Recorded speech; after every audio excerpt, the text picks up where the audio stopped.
Glycolysis আর Krebs cycle শেষ করার পর আমাদের হাতে ছিল 10টা NADH এবং 2টা FADH2 আর আমি আপনাদের বলেছিলাম যে এই দুইটা ইলেকট্রন ট্রান্সপোর্ট চেইনে ব্যবহৃত হয় আর এদের সবাই আমাদের মাইটোকন্ড্রিয়ায় অবস্থান করে। এরা ইলেকট্রন ট্রান্সপোর্ট চেইনে ব্যবহৃত হয় এটিপি তৈরি করার জন্য। আর এই ভিডিওটাতে আমি সেটার উপরে ফোকাস করব, ইলেকট্রন ট্রান্সপোর্ট চেইন। আর এটা সম্পর্কে বেশিরভাগ কথাই হয়তো আপনাদের জানা, তবে কিছু কিছু ব্যাপার নিয়ে এখনও গবেষণা চলছে। অনেকেই বিভিন্ন রকম মডেল দাঁড় করিয়ে সেটা প্রমাণ করতে চায়, কিন্তু ব্যাপারগুলো এত সূক্ষ্মভাবে ঘটে যে এখানে কিছু এভিডেন্স দেখা যেতে পারে, তাও সরাসরি না, তবে সম্ভবত এটাই ঘটে। বেশিরভাগই আমাদের পরিচিত মেকানিজম, কিন্তু কিছু নির্দিষ্ট প্রক্রিয়া, যেমন কিছু প্রোটিন আসলে কিভাবে কাজ করে তা খুব বেশি বোঝা যায়নি। আমার মনে হয় যে এটা আপনারাও বুঝতে পারছেন যে এটা একটা কাটিং এজ, এখনও অনেক কিছু আবিষ্কার হচ্ছে। তবে বেসিক আইডিয়াটা হলো এই যে NADHগুলো, আমি এটাতেই ফোকাস করব। FADH2 প্রায় একই জিনিস, যদিও এর ইলেকট্রনগুলো তুলনামূলক নিম্ন শক্তি স্তরে থাকে, তাই এটা এতটা ATP তৈরি করতে পারে না। এখন প্রতিটা NADH, আমি লিখছি প্রত্যেকটা NADH ইনডাইরেক্টলি কাজ করবে 3টা ATP তৈরি করার জন্য, আর প্রত্যেকটা FADH2 দুইটা ক্ষেত্রেই এটা খুব সক্রিয়। এরা ইনডিরেক্টলি তৈরি করবে 2টা ATP, আর যে কারণে এটা কম ATP তৈরি করে সেটা হলো এটা যে ইলেকট্রনগুলোকে ইলেকট্রন ট্রান্সপোর্ট চেইনে দেয় তা NADH থেকে খানিকটা নিম্ন শক্তি স্তরের। তো সাধারণভাবে যেভাবে এই ব্যাপারটা কাজ করে তা হলো যখন NADH অক্সিডাইজড হয়, NADH মনে রাখবেন অক্সিডেশন হলো ইলেকট্রন হারানো বা হাইড্রোজেন হারানো যার ইলেকট্রন আছে। এখানে অক্সিডেশন বা জারণটা হবে এরকম, এখানে কিছু NAD+ আছে যেটা আপনি ক্রেবস সাইকেল আর গ্লাইকোলাইসিসে ব্যবহার করতে পারেন। আপনার আছে NAD+, একটা প্রোটন বা পজিটিভ হাইড্রোজেন আয়ন আর 2টা ইলেকট্রন।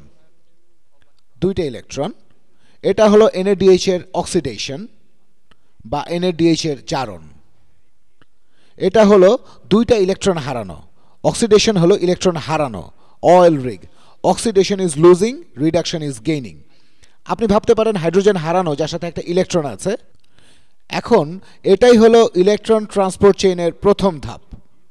এই ইলেকট্রন ট্রান্সপোর্ট হয়ে যাবে NADH এর বাইরে, এবং ইলেকট্রন ট্রান্সপোর্টের শেষ ধাপে যদি থাকে 2টা ইলেকট্রন, আপনি ইচ্ছা করলে আগের 2টা ইলেকট্রনই ব্যবহার করতে পারেন, 2টা ইলেকট্রন প্লাস 2টা হাইড্রোজেন প্রোটন, আর এবং এই দুইটা যদি আপনি যোগ করেন তাহলে আপনি 2টো হাইড্রোজেন পরমাণু পাবেন, যা হলো কেবল একটা প্রোটন এবং একটা ইলেকট্রন প্লাস একটা অক্সিজেন পরমাণু। একটা অক্সিজেন অণুর অর্ধেক, তার মানে একটা পরমাণু।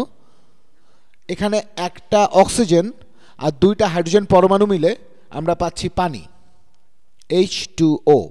এবং আপনি একে এভাবে দেখতে পারেন যে অক্সিজেনের সাথে ইলেকট্রন যুক্ত হয়ে oil rig, reduction is gaining.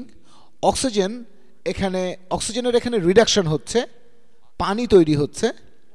এখানে NADH অক্সিডাইজড বা জারিত হয়ে NAD+ পরিণত হচ্ছে। এখন এই ইলেকট্রন ঠিক এখানে এরা NADH থেকে বের হয়ে আসছে। NADH এ সময় খুব উচ্চ শক্তি স্তরে আছে, এবং ইলেকট্রন ট্রান্সপোর্ট চেইনের পুরো প্রক্রিয়া যা হবে তা হলো এই ইলেকট্রন ট্রান্সপোর্ট হয় ট্রানজিশন অণুর একটা সিরিজে। আর এই ট্রানজিশন অণুগুলোতে যখন ইলেকট্রন একটি থেকে আরেকটিতে যায় তখন এরা খানিকটা নিম্নতর শক্তি স্তরে যেতে থাকে। আমি অণুগুলো বিস্তারিত বর্ণনায় যাব না, যেমন এদের কোএনজাইম COQ অথবা সাইটোক্রোম C2। যাই হোক, এরা তারপর এমন একটা পর্যায়ে পৌঁছায় যেখান থেকে তারা পানিতে রিডিউসড বা বিজারিত হয়। এখন যতবার ইলেকট্রন উচ্চ থেকে নিম্ন শক্তি স্তরে যায়, পুরো ইলেকট্রন ট্রান্সপোর্ট জুড়ে এটা ঘটে। এটা এনার্জি বা শক্তি রিলিজ করতে থাকে, রিলিজিং এনার্জি, শক্তি ছেড়ে দিতে থাকে। তো তো উচ্চ থেকে নিম্ন শক্তি স্তরে যাওয়ার সময় এনার্জি রিলিজ করা হয়। যখন এই ইলেকট্রনগুলো NADH ছিল তখন তারা উচ্চতর শক্তি স্তরে ছিল। কোএনজাইম কিউ এর সাথে যুক্ত হলে এরা শক্তি রিলিজ করে, সাইটোক্রোম সিতে যাওয়ার সময় শক্তি রিলিজ করে, এবং এই শক্তি প্রোটনকে ক্রিস্টা বা মাইটোকন্ড্রিয়ানের ভেতরের মেমব্রেনে পাম্প করতে ব্যবহৃত হয়। হয়তো এটা একটু জটিল শোনাচ্ছে, কিন্তু এটা হলো কাটিং এজ, একেবারে লেটেস্ট আবিষ্কার, তাই একটু জটিল লাগতেই পারে। তো আমি একটা মাইটোকন্ড্রিয়া আঁকি, ছোট একটা মাইটোকন্ড্রিয়া।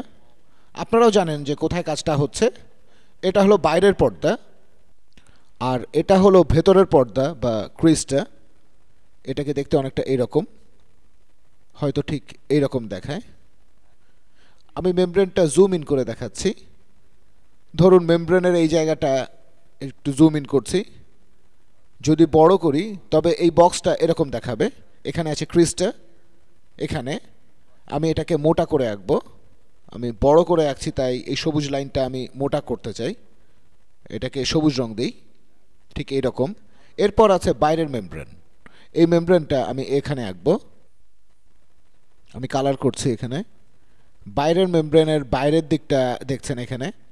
এখানে এই জায়গাটা হলো আউটার কম্পার্টমেন্ট, আর শেষ ভিডিওতে দেখেছিলাম যে এখানের এই অংশ বা এই জায়গাটা হলো ম্যাট্রিক্স। এটা হলো ম্যাট্রিক্স। এখানেই ক্রেব সাইকেল সম্পন্ন হয়, এবং বেশিরভাগ আসলে সব NADH জমা থাকে এখানে। তো কি হয়, যখন NADH জারিত হয়ে NAD+ হয় এবং ইলেকট্রন এক অণু থেকে অপর অণুতে ট্রান্সপোর্ট করে, এটা হয় এই বিশাল প্রোটিন কমপ্লেক্সগুলোতে। আমি এখানে বিস্তারিত বলছি না, প্রত্যেক প্রোটিন কমপ্লেক্স প্রসারিত হয়। এই হলো সেই প্রোটিন কমপ্লেক্সটা, যাতে প্রথম অক্সিডেশন বা জারণ বিক্রিয়াটি হচ্ছে এবং এনার্জি রিলিজ করছে। ধরি আরেকটা প্রোটিন কমপ্লেক্স আছে এখানে, যাতে হয় সেকেন্ড অক্সিডেশন আর এনার্জি রিলিজ করছে। আর এই প্রোটিনগুলো এনার্জি ব্যবহার করতে পারে। একটু জটিল শোনাবে হয়তো। প্রোটিনগুলো এনার্জি ব্যবহার করে যাতে করে তারা হাইড্রোজেনকে আউটার মেমব্রেনে পাম্প করতে পারে। এরা আসলে হাইড্রোজেন প্রোটনকে পাম্প করে আউটার মেমব্রেনে পাঠিয়ে দেয়। আর এই প্রতিটা বিক্রিয়ায় একটা নির্দিষ্ট সংখ্যক হাইড্রোজেন প্রোটন পাম্প করে। আর ইলেকট্রন ট্রান্সপোর্ট চেইনের শেষ দিকে আমরা একটা ইলেকট্রনের সেটকে দেখেছি। সে সময় তারা NADH-এ তাদের উচ্চ শক্তি অবস্থা থেকে পানিতে তাদের নিম্ন শক্তি অবস্থায় যায়। যে সময় এটা করে সেই সময় এরা এসব প্রোটিন কমপ্লেক্সকে শক্তি সরবরাহ করে, আর তারা প্রসারিত হয় ক্রিস্টা হতে, যাতে করে তারা ম্যাট্রিক্স থেকে আউটার মেমব্রেনে হাইড্রোজেন পাম্প করতে পারে। তো আসলেই NADH-এর অক্সিডেশন, পানিতে NADH-এর অক্সিডেশন বা অক্সিজেনের রিডাকশন পানিতে, এর বাই প্রোডাক্ট এখন আর ATP নয়। এটা হলো কেবল এই গ্রেডিয়েন্টটা, যার জন্য আমরা মাইটোকন্ড্রিয়ান মেমব্রেনের আউটার কম্পার্টমেন্টে হাইড্রোজেন প্রোটিনের একটা হায়ার কনসেন্ট্রেশন বা বেশি ঘনত্ব পাই ম্যাট্রিক্সের থেকে, বা আউটার কম্পার্টমেন্টটা বেশি অ্যাসিডিক হয়ে যায়। মনে রাখবেন, অ্যাসিডিক মানে হলো হাইড্রোজেন প্রোটনের ঘনত্ব। তো এই রিঅ্যাকশনে এনার্জি বাই প্রোডাক্ট কেবল ব্যবহৃত হয় প্রোটনকে আউটার কম্পার্টমেন্টে পাম্প করার জন্য। ফলে আমরা দুটো জিনিস পাই। প্রথমত, আউটার কম্পার্টমেন্ট আরও বেশি অ্যাসিডিক হয়ে পড়ে ম্যাট্রিক্স থেকে, একে আমরা বেসিক বলতে পারি। এবং আমরা দেখেছি এরা সবাই ঋণাত্মক চার্জিত কণা। তো আমরা একটা ইলেকট্রিক গ্রেডিয়েন্ট পাচ্ছি বা একটা ইলেকট্রিক পোটেনশিয়াল পাচ্ছি বাইরের ও ভেতরের মেমব্রেনের মধ্যে। এটা খানিকটা নেগেটিভ হয়, আর এটা পজিটিভ। এরা স্বভাবতই কেবল নিজেরা এটা করবে না, এটা ইতোমধ্যেই অ্যাসিডিক আর পজিটিভ, আর এখানে আরও প্রোটিন ঢুকবে, এবং যে শক্তি এই কাজটা করবে তা হলো NADH-এর উচ্চ শক্তি স্তর থেকে পানিতে অক্সিজেনের নিম্ন শক্তি স্তরে যাওয়া। এটাই এখানে ঘটবে। আর এখানে যা ঘটছে তা হলো প্রোটন ম্যাট্রিক্স থেকে পাম্প করে আউটার কম্পার্টমেন্টে চলে যাচ্ছে। আউটার কম্পার্টমেন্টে এখন যখন গ্রেডিয়েন্টটা তৈরি হয় তখন এটা আবার ভেতরে ঢুকতে চাইবে ম্যাট্রিক্সে, আর সেখানেই ATP তৈরি হবে। তো এখানে আরও একটা প্রোটিন আছে যেটা প্রসারিত হয়, আমি আঁকছি। এই হলো ভেতরের মেমব্রেন, এখানে একটু বড় করে আঁকি। এটা হলো ইনার মেমব্রেন আর বা ক্রিস্টে। এখানে একটা স্পেশাল প্রোটিন আছে যাকে বলা হয়, আমি দেখাচ্ছি, হয়তো আরেকটা ডায়াগ্রামে আরও ভালো করে দেখানো যায়। একে বলা হয় ATP সিনথেজ। এটিপি সিনথেজ। আর এটা ঘটে মনে রাখবেন ইলেকট্রন ট্রান্সপোর্ট চেইনের কারণে। হাইড্রোজেন আয়নগুলো এখানে আছে, আসলে সব প্রোটন, এরা ম্যাট্রিক্সে ঢুকতে চাচ্ছে। তারা আসলেই ম্যাট্রিক্সে ঢুকতে চায় কিন্তু পারে না, কারণ ক্রিস্টে হলো তাদের জন্য ইমপারমিয়েবল বা দুর্ভেদ্য। তাই তাদের একটা স্পেশাল ওয়ে লাগে ঢোকার জন্য। তারা এবার ভেতরে ঢুকবে এটিপি সিনথেজের মাধ্যমে, এটিপি সিনথেজের সাহায্যে তারা ঢুকবে। কিন্তু ইন্টারেস্টিং কিছু ঘটে এখানে। এটা হলো বর্তমান গবেষণার বিষয়, কারণ মানুষ এটা জানে যে এভাবে হয়, কিন্তু তারা নিশ্চিত নয়, কারণ এই প্রোটিনগুলোকে আলাদা করা যায় না। মেকানিক্যাল ইঞ্জিনিয়ারদের মতো এদেরকে কাজ করতেও দেখা যায় না। এরা ক্ষুদ্রাতি ক্ষুদ্র জিনিস, কাজ করতে হলে এদের জীবিত কিছুর মধ্যে থাকতে হয়, এবং হাইড্রোজেন প্রোটনও ক্ষুদ্রাতি ক্ষুদ্র, দেখা যায় না। এখনকার বিজ্ঞানীরা মনে করেন যখন এটা ঢোকে, যখন এটা এটিপি সিনথেজের মধ্য দিয়ে যায়, এটাকে আসলে একটা এক্সেল ভাবতে পারেন। এটা একটা হাউজিং আর এটা একটা এক্সেল, আর এই পুরাটাই কেবল একটা বড় প্রোটিন। এখানে এক্সেল আছে আর এখানে নিচে এটিপি সিনথেজের আরেকটা পার্ট আছে। ব্যাপারটা খুবই ইন্টারেস্টিং যে এটা ঘটছে প্রত্যেক জীবের কোষের মেমব্রেনে। কেবল ইউক্যারিওট না, প্রোক্যারিওটরাও এটা করে। তারা এটা মাইটোকন্ড্রিয়াতে করে না, করে সেলুলার মেমব্রেনে। তবে এটা সব কোষেই ঘটে থাকে। আর যেটা ঘটে যখন এটা এর মধ্যে দিয়ে যায়, এটাকে টারবাইনের মধ্যে দিয়ে পানি প্রবাহের সাথে তুলনা করতে পারেন। এটা যান্ত্রিকভাবে এই স্ট্রাকচারটাকে মাঝখান থেকে ঘোরায়। বিজ্ঞানীরা মনে করেন যে এটা ঘুরতে থাকে, আর এটা খুবই অমসৃণ। আমি যেভাবে এঁকেছি সেরকম মসৃণ নয়। এবং যা ঘটে তা হলো একটা এডিপি অণু, এটা হলো এডিপি এর এ পার্ট। এখানে দুটো ফসফেট গ্রুপ আছে, দুইটা ফসফেট গ্রুপ, এরা প্রোটিনের একটা অংশে লেগে যায়, এবং ফসফেট হয়তো প্রোটিনের অন্য অংশে লেগে যাবে, এরকম করে। তো এটা শুধু এডিপি বা শুধু ফসফেট নয়, কিন্তু যখন এই ভেতরের এক্সেলটা ঘোরে, এটাও কিন্তু একেবারে মসৃণ টিউব নয়। তবে এখানে বিভিন্ন জিনিস বের হয়ে আসছে, ভিন্ন অ্যাটমিক চার্জ রয়েছে। এটা বাইরের ঘরে কাজ করবে, অর্থাৎ যখন এটা ঘোরে প্রোটিন পরস্পর ধাক্কা খাওয়ার কারণে এবং ইলেকট্রিক্যাল চার্জের কারণে এটা তখন স্কুইজ করে এডিপি এবং ফসফেটকে এটিপি তৈরি করার জন্য। এখনকার বিজ্ঞানীরা মনে করেন এটা একই সাথে তিনটা আলাদা জায়গায় ঘটছে। তো যখন এটা ঘোরে তখন এডিপি এবং ফসফেট গ্রুপ তখন এই ঘরের মধ্যে বিভিন্ন জায়গায় দেখা যায়, এই ঘরের মধ্যে বিভিন্ন জায়গায় তাদের দেখা যায়। এবং যখন এটা ঘোরে তখন এটা এই বাইরের অংশটাকে টেনে ধরে এবং এই দুটো জিনিসকে ধাক্কা দিয়ে একত্রিত করে। তো এই প্রোটিন গ্রেডিয়েন্টের শক্তি ব্যবহার করে এটা ঘোরে।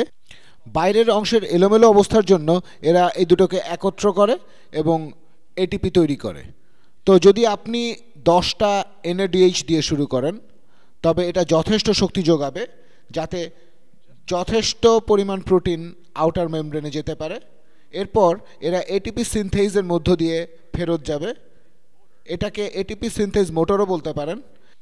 জীববিজ্ঞানীরা পর্যবেক্ষণ করে দেখেছেন যে প্রতিটি NADH-এ আনুমানিক 3টা এটিপি তৈরি হয় এবং প্রতিটা FAD2-এ আনুমানিক 2টা এটিপি। আমি এটা ভিডিওতে অনেকবার বলেছি। এটা সবসময় হয় না, কারণ অনেক সময় প্রোটন লিক করতে পারে, তাদের এনার্জি ঠিকমতো ক্যাপচার নাও হতে পারে, হয়তো কিছু ইলেকট্রন বাইরে বেরিয়ে যেতে পারে, কিছু এনার্জি নষ্ট হতে পারে। তো সবসময় একটা পরিপূর্ণ কার্যকর সিস্টেম পাওয়া যাবে না। আর এখানে এর পুরোটাই হয় আমাদের মেমব্রেনে। এটা হলো প্রোটিনের আসল ছবিটা এটিপি সিনথেজের। ঠিক এখানে এটা হলো এটিপি সিনথেজ, এবং এখানে যেটা দেখছেন, যেটা এই অংশটাকে ধরে রেখেছে এবং এই অংশটা তুলনামূলকভাবে স্থির। হাইড্রোজেন এই দিক দিয়ে আসে, অ্যাক্সেলটা ঘোরে, আর যখন এটা ঘোরে তখন এডিপি এবং ফসফেট গ্রুপ যারা প্রোটিনের F1 পার্টের ভেতরে থাকে তারা তখন একত্রিত হয়। বিক্রিয়ার মধ্যে এনার্জি ঢুকাতে হবে যাতে করে তারা একসঙ্গে থাকতে পারে। এরা একত্রিত হয় প্রোটিনের দ্বারা যখন এই অ্যাক্সেলটা ঘোরে। এই অ্যাক্সেলটা ঘোরে হাইড্রোজেন যাওয়ার সময় এনার্জি দিয়ে, আমি ঠিক জানি না যে মেকানিক্সটা কেমন হবে দেখতে, কিন্তু এটাকে ভাবতে পারেন একটা উইন্ড মিলের মতো, হয়তো উইন্ড মিল না বরং একটা ওয়াটার টারবাইনের মতো ভাবতে পারেন। এখন আমি জানি না যে প্রোটিনটা এখানে দেখতে কেমন। সবচেয়ে সহজভাবে যদি বলি যে যদি কোনো কিছু এর মধ্যে দিয়ে যায় তাহলে এটা ঘুরবে। আরও ক্রিয়েটিভ হবে যদি এটা ঘোরার সাথে সাথে এর অ্যাঙ্গেলটাও বদলে যায়। জীববিজ্ঞানীরা এখনও এটা বোঝার চেষ্টা করছেন, কিন্তু আমরা যখন বায়োলজি বোঝার চেষ্টা করছি তখন আমাদের বুঝতে হবে যে ইলেকট্রন ট্রান্সপোর্ট চেইনে দুইটা জিনিস ঘটে। ইলেকট্রন ট্রান্সপোর্টে দুইটা জিনিস ঘটে। ইলেকট্রন যাচ্ছে NADH এবং FADH2 থেকে, যাতে করে তারা ফিরে আসতে পারে এবং অক্সিজেনকে রিডিউস করতে পারে। তারা যখন এটা করে তখন তারা এনার্জি বা শক্তি ছাড়ে এক অণু থেকে অন্য অণুতে যেতে। তারা ক্রমশ নিম্ন শক্তি স্তরে যায় এবং এই শক্তিটা হাইড্রোজেন প্রোটনকে মাইটোকন্ড্রিয়ার বাইরের কম্পার্টমেন্টে পাম্প করতে সাহায্য করে।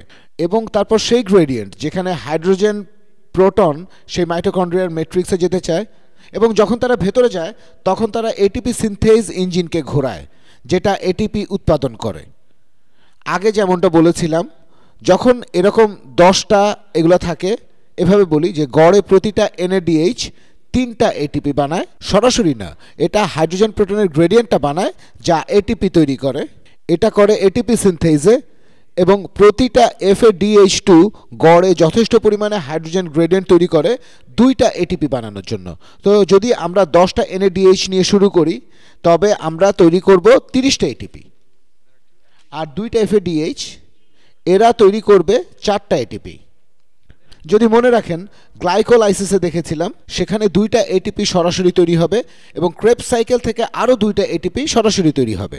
তো 4টা এটিপি পাচ্ছি আমরা গ্লাইকোলাইসিস এবং ক্রেবস সাইকেল থেকে। গ্লাইকোলাইসিস আর ক্রেবস সাইকেল, আর এটা আমাদের সেই 38টা এটিপি দিচ্ছে একটা গ্লুকোজের অণু থেকে। এখন আশা করি সেলুলার রেসপিরেশন বা সবাত শ্বসন সম্পর্কে আপনাদের একটা ভালো ধারণা হয়েছে।